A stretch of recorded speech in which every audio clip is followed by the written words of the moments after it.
Namaskar et bienvenue. On se pose souvent la question. Et si la quête du bonheur, ce n'était pas vraiment une course vers l'extérieur, mais plutôt un voyage vers l'intérieur? Eh bien, aujourd'hui, on va explorer ensemble une voie vers une félicité durable, une voie qui nous vient de la philosophie d'Ananda Marga. Et je vous préviens, certaines de ces idées, elles pourraient bien bousculer un peu notre perception de la vie et même de la réalité. C'est la grande question, n'est-ce pas? Pourquoi est-ce que le bonheur durable semble si insaisissable? On le poursuit tous, ce bonheur, mais il a cette fâcheuse tendance à nous glisser entre les doigts. Eh bien, c'est exactement ce paradoxe, ce mystère, que la philosophie d'Ananda Marga va tenter de nous aider à comprendre. Alors, premier point, la quête infinie du bonheur, ou ce qu'on pourrait appeler le cycle du désir infini. La question c'est, mais où est-ce qu'on se trompe dans cette recherche? D'après Ananda Marga, le problème se situe peut-être à la base même de notre démarche. On cherche le bonheur dans des choses qui sont finies, matérielles, et donc, par définition, limitées.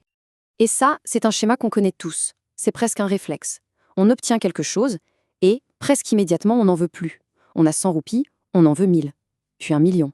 On a de l'influence dans un petit district, eh bien, on veut l'étendre à la province, et pourquoi pas au monde entier.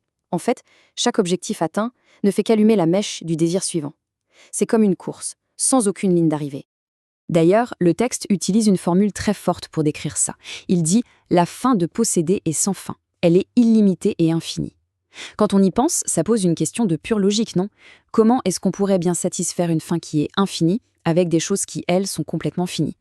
Et là, la philosophie nous amène à une conclusion qui est à la fois simple et assez radicale. Si notre désir est infini, alors la seule chose qui peut vraiment le combler, c'est l'infini lui-même. La solution, ce n'est donc pas d'accumuler toujours plus de choses limitées, mais de réorienter complètement notre quête, de la tourner vers cette entité cosmique. Bon, d'accord, mais alors, pourquoi est-ce qu'on a cette soif d'infini en nous? D'où ça vient? Pour le comprendre, on doit plonger un peu plus profondément, explorer notre nature essentielle, ce que la philosophie appelle notre dharma. C'est vraiment la clé pour comprendre notre véritable but. Alors, le dharma, qu'est-ce que c'est? C'est tout simplement la caractéristique fondamentale d'une chose, sa nature profonde. Par exemple, le dharma du feu, c'est de brûler. C'est ce qu'il fait, c'est ce qu'il est. Le dharma de l'eau, c'est de couler. Et pour l'être humain, alors? Quel est notre dharma? Eh bien, selon cette philosophie, notre propriété la plus essentielle, c'est justement cette quête, cette aspiration vers l'infini. Et cette quête, elle se manifeste en nous comme une sorte de duel intérieur permanent. D'un côté, on a notre aspect plus, disons, animal, qui est attiré par les plaisirs physiques, la gratification immédiate, mais de l'autre, il y a notre aspect conscient, notre conscience supérieure, qui, elle, recherche quelque chose de plus grand, d'éternel. Et c'est ce tiraillement constant entre le fini et l'infini qui finalement définit une bonne partie de ce que c'est que d'être humain. Maintenant, pour vraiment comprendre cette aspiration, il faut faire un zoom arrière, un grand zoom arrière, et se poser des questions sur la nature même de la réalité. Au fond, de quoi est fait l'univers? Quels sont ses composants les plus fondamentaux? C'est ce qu'on va voir avec la conscience et la force cosmique. Le premier pilier, c'est ce qu'on appelle Purusha, la conscience pure. Pour se faire une image, on peut penser à un témoin, un observateur silencieux qui voit tout ce qui se passe. L'idée clé ici, c'est que ce n'est pas un objet dans l'univers, c'est la conscience même qui perçoit l'univers. C'est la source. Et en face de cette conscience, il y a Prakriti. Prakriti, c'est le principe créateur. C'est l'énergie en action, la force qui donne forme, qui influence la conscience. Pour reprendre l'analogie, si Purusha est le témoin silencieux dans la salle, eh bien Prakriti, c'est la force qui crée tout le spectacle sur scène. Et la relation entre les deux, elle est totale, absolument inséparable. Le texte utilise une image très parlante. La conscience unitaire et sa prakriti sont inséparables comme les deux faces d'une feuille de papier. Impossible d'avoir l'un sans l'autre, ce sont juste deux aspects différents de la même et unique réalité. C'est en comprenant cette union parfaite entre la conscience et la force qu'on arrive à l'idée peut-être la plus déroutante, la plus vertigineuse de toute cette philosophie. Et si ce monde qu'on perçoit, qu'on touche, qu'on ressent, et s'il n'était pas tout à fait réel au sens où on l'entend? La question est posée. Ce monde est-il vraiment une réalité concrète? C'est une question qui vient secouer nos certitudes les plus ancrées.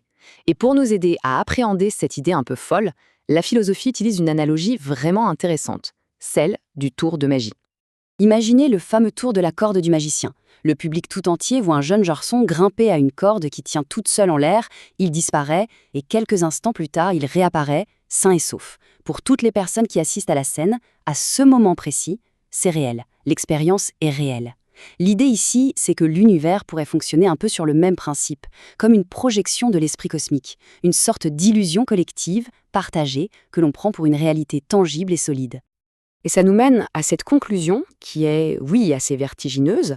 Seul Brahma et Satya, la réalité ultime, et l'univers est une vérité relative. L'univers qu'on expérimente tous les jours avec ses hauts et ses bas, c'est une vérité, mais une vérité relative. Ça ne veut pas dire qu'il n'existe pas. Ça veut dire que son existence est comparable à celle du tour de magie. C'est tout à fait réel pour les spectateurs qui sont pris dans l'illusion, mais du point de vue du magicien, de la réalité ultime, c'est une projection. D'accord. Alors, si on admet cette idée, même juste comme une hypothèse, si on vit dans une sorte de projection cosmique, la question qui vient tout de suite c'est comment on fait pour retourner à la source? Comment revenir à la réalité ultime? Eh bien, c'est justement tout l'objet de la voie de la libération, le chemin de retour. La clé de ce chemin, elle porte un nom, sadhana. Et attention, il ne s'agit pas juste de méditation au sens classique du terme. C'est un effort global, conscient, un engagement complet pour se libérer de l'emprise de Prakriti, cette force créatrice qui nous maintient un peu prisonniers du monde relatif. Et ce processus, c'est un peu un voyage à rebours, un retour progressif vers l'intérieur. L'image de la rivière est parfaite pour ça. D'abord, on se retire de l'agitation de la surface, le chitta, c'est-à-dire nos pensées, nos émotions. Ensuite, on va plus profond, on se retire de l'aham tatatva, le jeu qui agit, l'ego. Encore plus profond, on se retire du maratatatva, le jeu existentiel, le simple sentiment d'exister. Et enfin, l'étape ultime, c'est de fusionner avec la conscience unitaire, la source même de la rivière. L'aboutissement de ce voyage, le but final, ça porte un nom, moksha, la libération. C'est l'état de liberté ultime, c'est la fusion de la petite conscience individuelle avec l'immense entité suprême, un état qui se situe bien au-delà des limites et des qualifications du monde créé. Et là, la philosophie pose une affirmation qui est vraiment puissante. Elle dit « Les êtres humains ont été créés uniquement pour faire la sadhana et atteindre l'émancipation ». C'est fort, non? Ça veut dire que le but de notre vie sur Terre, ce n'est pas juste de vivre, de survivre, de posséder, mais bien d'entreprendre ce voyage de retour. Ce serait ça, le sens profond de notre existence. Et pour conclure, une dernière pensée, une dernière citation du texte qui est assez percutante. Retarder, c'est souffrir inutilement sous l'esclavage de la création qui n'est pas leur demeure permanente. Finalement, ça nous renvoie à notre propre quête, à notre propre vie. Est-ce qu'on est en train de passer notre temps à décorer, à améliorer un camp de transit, en oubliant de chercher notre véritable demeure? C'est une question profonde. La philosophie d'Ananda Marga nous offre une carte, une proposition de chemin, mais le voyage, bien sûr, reste une affaire profondément personnelle. Si cette exploration a résonné en vous, n'hésitez pas à aimer la vidéo et à vous abonner à la chaîne pour continuer à recevoir des contenus similaires.